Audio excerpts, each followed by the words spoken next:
Deci mă numesc Zaharia Veronica, sunt născută în data de 10 aprilie 1960 în orașul Daraban, județul Botoșani. De aproape 2 ani știam că am o problemă la sânul stâng.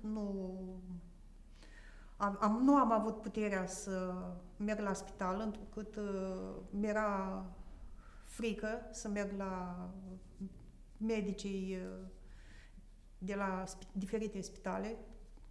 Și atunci mi-am dat seama în luna iunie 2019 că nu mai pot să respir și m-am dus, am chemat salvarea la Iași și m-am dus acolo și mi s-a făcut consultul de specialitate. Mi-a văzut deci problema de la sân, dar între timp mi s-a depistat că am și pleurizie bilaterală, de care la data respectivă nu aveam cunoștință. Am stat internată pentru problema cu pleurizia. La terminarea tratamentului pentru pleurizie am vorbit cu medicul de la Spitalul de Pneumofiziologie Iași. Mi s-a spus că va fi foarte greu ca să mi se trateze atât problema de la sân cât și pleurizia. Soțului în particular i s-a spus, era cu fetița și de 19 ani și i s-a spus că nu crede că voi mai putea fi salvată. Soțul și fata nu mi-au spus până mult mai târziu despre ce i-a spus doctorul de acolo, de la spital, de la Iași. Atunci am aflat de pe internet și chiar am fost îndrumată și de o maică de la mănăstire să-mi fac investigațiile la Clinica Imunomedica de la București. În data de 4 iulie 2019 am ajuns la Clinica Imunomedica.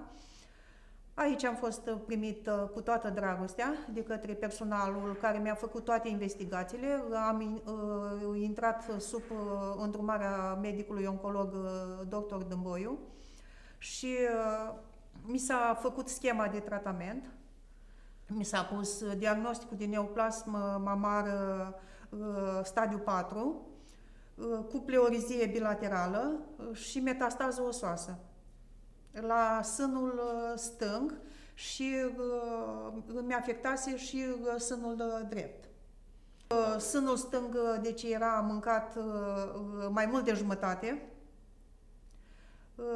Mi s-a făcut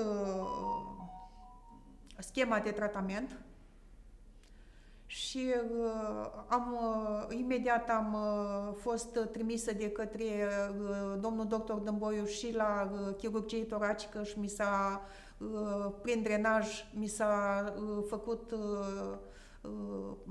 deci mi s-a scos lichidul de la ambii plămâni. Am stat câteva săptămâni internată acolo, la chirurgie toracică și imediat m-am întors la Clinica Imunomedica, unde am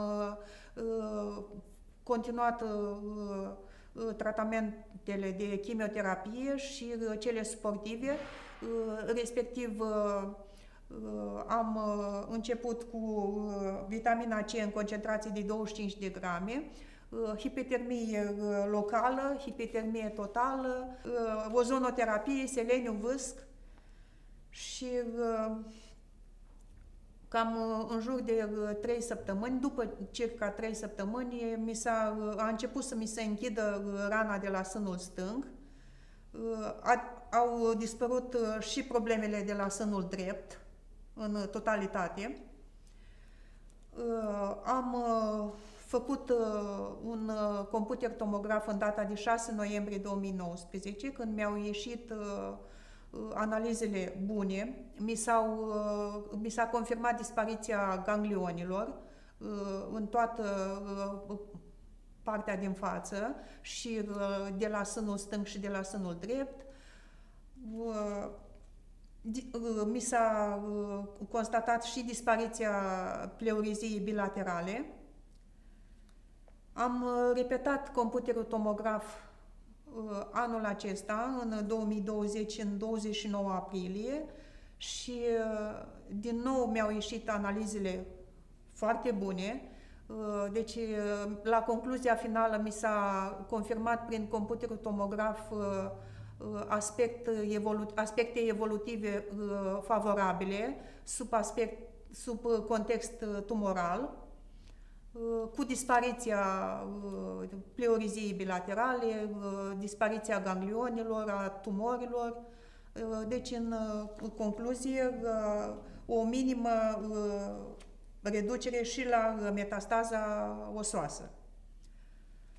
Voi continua atât tratamentele de chimioterapie cât și cele suportive la clinica Immunomedica pentru a putea duce o viață normală în continuare și mulțumesc bunului Dumnezeu, Maicii Domnului și întregului personal de la Immunomedica pentru efortul depus pentru a-mi reveni în starea în care sunt în momentul de față.